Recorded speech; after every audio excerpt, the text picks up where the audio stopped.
बिस्मिल्लाहिर्रहमानिर्रहीम। अस्सलाम वालेकुम वरहमतुल्लाहि वबरकातुहू। मैं ज़ुबैर ख़ान हूँ और आप मेरा वीलॉग देख रहे हैं। गैर अहमदी मौलवियों के बारे में चश्म कुशा इंकशाफात, ये आज के प्रोग्राम का मौजू है। नाज़रीन, जैसा कि आपको इल्म है कि इस चैनल पर कोशिश की जाती है कि ऐसे हक़ाइक़ पर मबनी प्रोग्राम पेश किए जाएँ जिनको सुनने के बाद इस चैनल के नाज़रीन सच और हक़ को जान सकें। इस चैनल के बाज़ नान अहमदी मुस्लिम नाज़रीन को अहमदी मुसलमानों के साथ ख्वामख्वाह का बैर है और हर बात पर एतराज़ करना उन्होंने अपना शेवा बनाया हुआ है। अब ऐसे गैर अहमदी नाज़रीन के लिए अर्ज़ है कि आज के प्रोग्राम में गैर अहमदी मौलवियों के बारे में जो गुफ्तगू पेश की जा रही है वो गैर अहमदी उलमा, जिनमें मसूद तकी, ताहिरुल कादरी और इंजीनियर अली मिर्ज़ा साहिबान शामिल हैं, इनके ही ज़री कलमात पेश किए जा रहे हैं। तो नाज़रीन मुलाहिज़ा करें इन गैर अहमदी उलमा की बज़ाहिर एक किस्म की नायाब गुफ्तगू। वैसे तो बड़े मुल्ला लोग भी चक्करबाजियों में लगे रहते हैं। मुल्ला का मतलब ये नहीं होता कि जिसकी दाढ़ी पगड़ी देखी बस बेटी पकड़ा दी उसको। बड़े बड़े हराम खोर पड़े हुए दाढ़ी पगड़ियों में, नमाजी भी हैं, इमाम भी हैं मस्जिदों के, मौज़िन भी होंगे इनमें बहुत से, और कारी भी हैं। सिर्फ कारी होना काफी? बड़े बड़े हराम खोर लोग हैं कारियों में भी।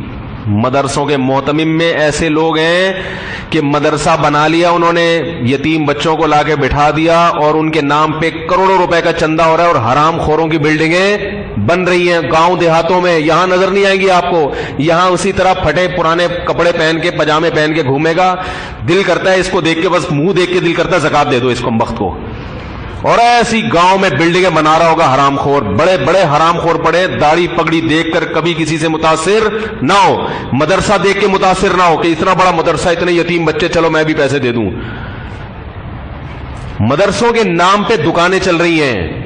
गरीब भी अपने बच्चों से उसको भेजते हैं जो बिल्कुल किसी काम का ना हो, दुकान खोलने के काबिल भी जो ना हो, उसको दीन समझने के लिए मदरसे भेज।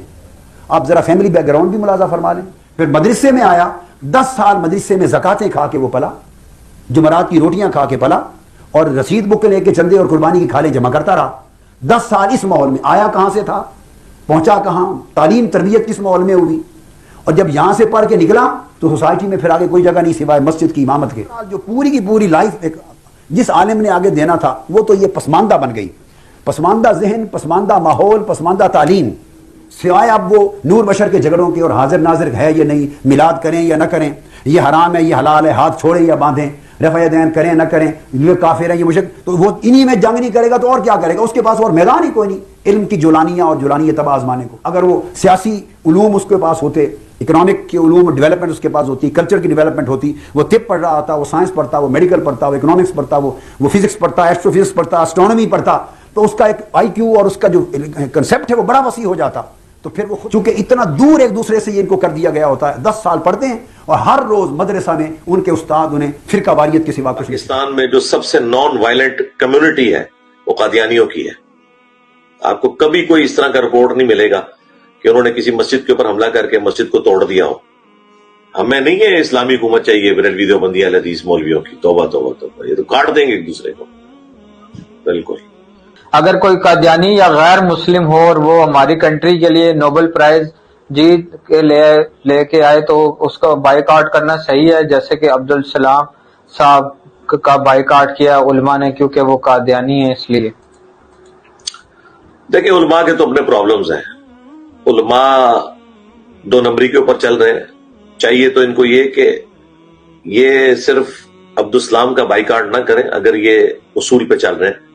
बाकी फिरकों को भी तो ये काफिर समझते हैं, उनके भी जो बड़े बड़े खिलाड़ी हैं उनका भी ये बाइकआउट करें।